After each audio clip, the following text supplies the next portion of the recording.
Today I have a Prs T40E. I play a bunch of bluegrass, and Prs is known for their innovations. So it's kind of a weird guitar to use. So basically, I was scrolling through the internet looking because I used to own a PRS. I think it was the A50E, but it was maple. And I had the cutaway, except this time I went with a no cutaway just because, you get a little bit extra depth and punch with the non-cutaways. So I ordered this guitar. I was actually sitting on the beach with my family when I ordered this guitar. I had went to a music store the day prior. We were down there on vacation, and I had played one of these, and I was kind of shocked by the way that it sounded. I'm like, I don't even think I played the T40E. I think I played something different. But I was like, I'm going to order this one because of the layered oven call. And oven call has a very nice sound to it, and especially paired with a solid Sitka top. And I ordered mine from Sweetwater, which there's no affiliation, but I mean, this thing is incredible. I ordered it and, picked it, saw the photos and things like that. And there was even some damage to the guitar, like a finish spot right up here on the fingerboard extension, that was not even really noticeable. And I kind of let Sweetwater know, just like, hey, it was missed, expecting nothing in return, things of that nature. Or if they were to do something, something small. But, I kind of was just letting them know because they're such a good company. I've dealt with them a bunch. I wanted to make sure that, I'm doing my due diligence towards them. And they called me back and gave me some money back for it due to my little issue right here. And I appreciated it highly. But other than that one small issue, I don't think I've had any with this guitar. It plays and sounds great. It's got a pickup, which I've got my wireless unit plugged in, and I'll kind of demo the pickup sounds in a little bit. I have it completely clean going through my speaker, and, I have some effects on here that I can put on in a minute and kind of give you an idea just what an affected version of this guitar would sound like. But just stock, straight from the factory. The only thing is that I did change the strings. I put heavy top, light bottom elixirs. And I think they're the phosphor bronze, just so I can get more of the bluegrass sound out of it. But these are kind of braced with like the classical Fan X brace hybrid pattern. So it's got a lot more of a complicated sound to it.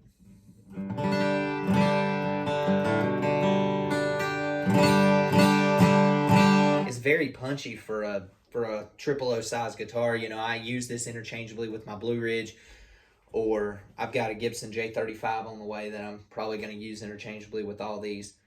But this thing just sounds incredible.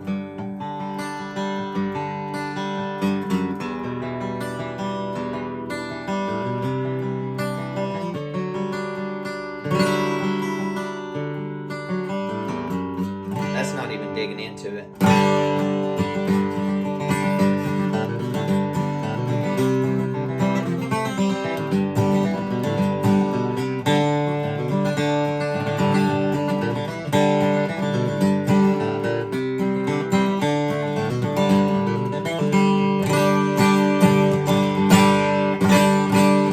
Typically, I use a lot heavier of a pick, but I'm kind of using like a Fender heavy rather than my blue chip, just because I think it responds a lot better to this guitar than the blue chip does. But this thing responds real well, even being capoed. Like I can capo up here to the 4th fret.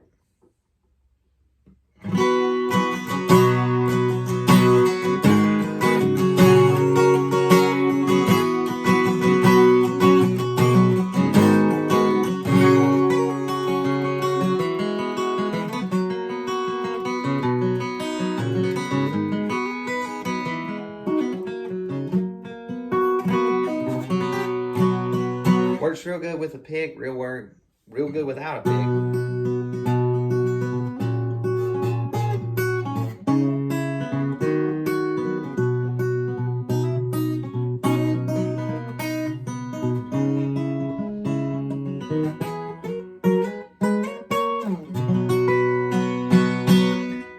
But yeah, it does a lot of things really well, and like this is an old tune. That's just kind of one of those bluegrass standards.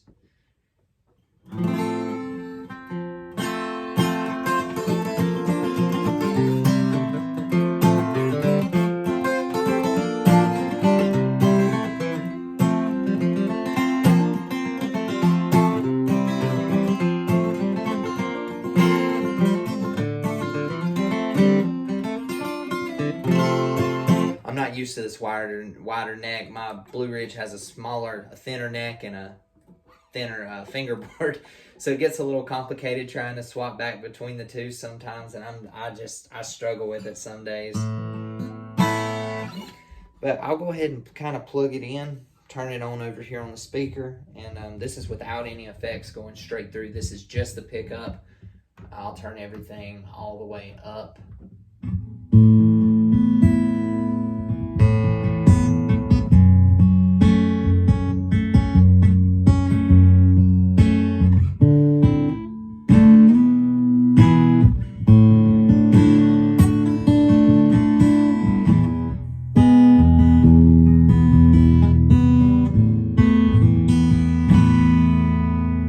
That's kind of like that. It's a little boomy, a little bassy, and that's kind of with everything turned all the way up. This is with the tone turned all the way down.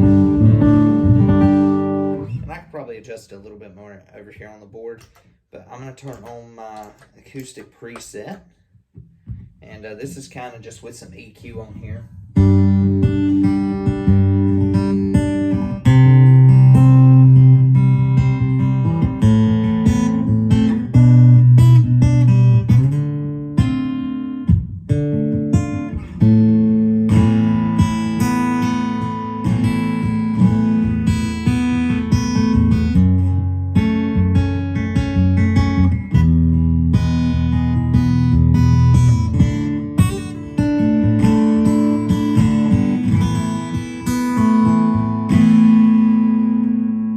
But yeah, this thing rings great, sounds great, looks great. Kind of take the strap off and just show the back of it and kind of what the finish looks like.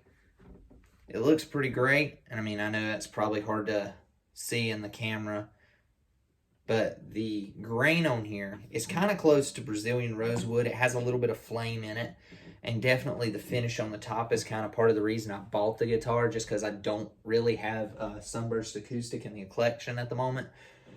So I just wanted to get it. The bird inlays look nice. The fingerboard binding is nice. And that's something that I noticed when I was purchasing this, is that the 40E is a little bit cheaper than the 50E, but the 50E doesn't have neck binding, because I probably would have went with the maple one, because they have like a blue dyed back one that looks really cool, and I used to have one. But that one doesn't have binding, which was weird to me because it's a little bit more expensive, but the cheaper one has binding. Then the next one up doesn't have binding, and then the most expensive one does have binding with the Zickerite back and sides, which gives you a little bit more of a rosewood tone. But if I was to definitely recommend a good guitar, this also comes with hard shell case, and it's in the closet at the moment, but it's a pretty good quality hard shell case. And this is all for less than $1,000. I think less than $900. Probably about less than $850. I think, tax and all, from the U.S. and stuff like that. But I would definitely highly recommend this to somebody who's needing an acoustic guitar that can do everything. Because I've taken this thing to church, I've taken it to play other events, and I've just taken it as a guitar just to mess around with. And it's been a great one.